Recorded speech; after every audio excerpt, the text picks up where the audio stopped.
La historia de la división de Corea del Norte y Corea del Sur es un relato intrincado y doloroso que abarca más de un siglo, lleno de conflictos, ideologías opuestas y una lucha constante por la identidad y la supervivencia.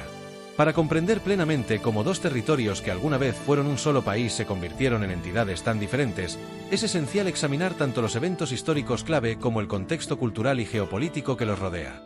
La península coreana ha sido habitada y culturalmente rica durante milenios, con una historia que incluye la dinastía Joseon, una de las más longevas, que gobernó desde 1392 hasta 1897.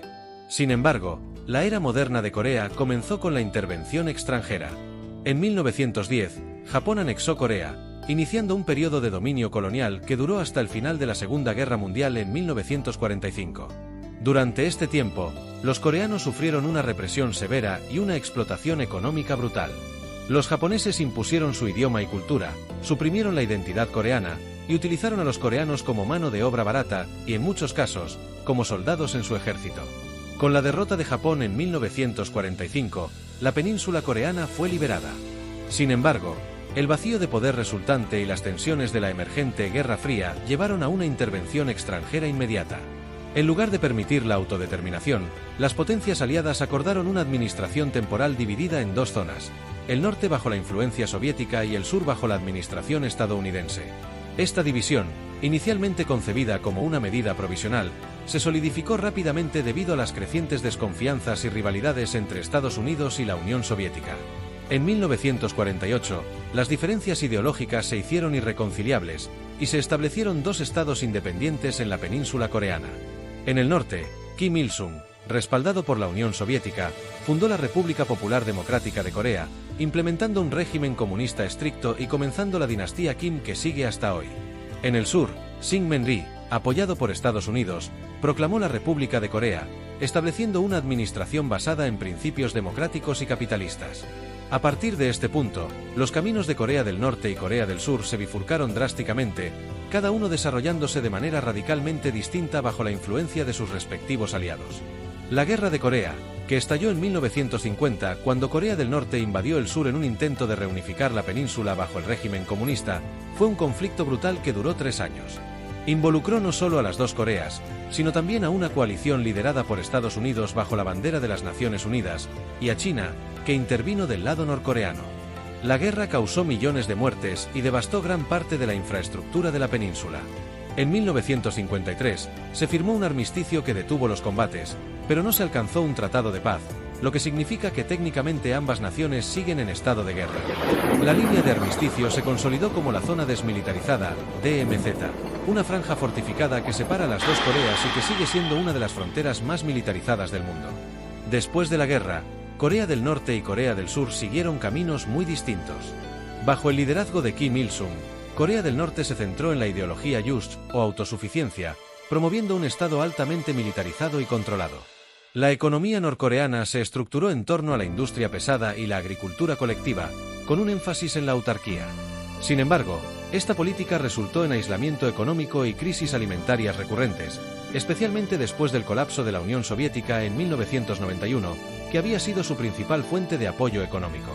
En contraste, Corea del Sur, bajo la guía de líderes como Park Chung-hee, optó por una estrategia de industrialización orientada a la exportación, apoyada por inversiones extranjeras y ayuda estadounidense. Este enfoque llevó al llamado Milagro del Río Han, un periodo de rápido crecimiento económico que transformó a Corea del Sur de un país devastado por la guerra en una de las economías más avanzadas del mundo. La adopción de tecnologías modernas, la educación y la innovación jugaron roles cruciales en este desarrollo. A pesar de las dictaduras militares que gobernaron durante varias décadas, Corea del Sur eventualmente se democratizó en los años 80 y 90, consolidándose como una democracia vibrante y una potencia económica. La división de la península coreana no solo creó dos sistemas políticos y económicos opuestos, sino que también tuvo un profundo impacto en las vidas de millones de coreanos. Familias enteras fueron separadas, con parientes viviendo en lados opuestos de la frontera sin posibilidad de comunicación. Las reuniones familiares organizadas ocasionalmente por los gobiernos de ambas Coreas han sido emocionalmente intensas pero breves, subrayando el dolor y la tragedia de una nación dividida. A lo largo de los años, las relaciones entre Corea del Norte y Corea del Sur han oscilado entre tensiones extremas e intentos de reconciliación. Las provocaciones militares y las pruebas nucleares de Corea del Norte han llevado a sanciones internacionales y periodos de alta tensión. No obstante, ha habido momentos de esperanza, como las cumbres intercoreanas y los acuerdos de cooperación económica y humanitaria. Sin embargo, estos esfuerzos a menudo se han visto frustrados por la desconfianza mutua y las diferencias ideológicas fundamentales. El programa nuclear de Corea del Norte ha sido una fuente constante de preocupación internacional. A pesar de las sanciones y los esfuerzos diplomáticos para desnuclearizar la península, Corea del Norte ha continuado desarrollando su capacidad nuclear y de misiles balísticos, utilizando estas armas como herramienta de disuasión y negociación. Las respuestas internacionales han variado, desde intentos de diálogo y negociación hasta sanciones económicas y presión diplomática.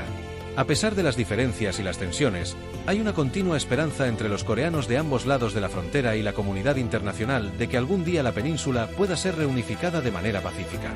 Las generaciones más jóvenes en Corea del Sur, en particular, tienden a ver la reunificación con más escepticismo, preocupadas por los enormes costos económicos y sociales que implicaría integrar a dos sociedades tan divergentes. Sin embargo, la idea de una Corea unida sigue siendo un objetivo a largo plazo para muchos. La historia de la división de Corea del Norte y Corea del Sur es un testimonio de cómo las fuerzas geopolíticas y las ideologías opuestas pueden moldear el destino de una nación. Esta división ha dejado una marca profunda en la identidad y la trayectoria de ambos países, creando dos sociedades que, a pesar de sus orígenes comunes, han evolucionado de maneras completamente diferentes. La persistente división y las historias entrelazadas de conflicto y cooperación siguen siendo una parte vital del tejido histórico de la península coreana.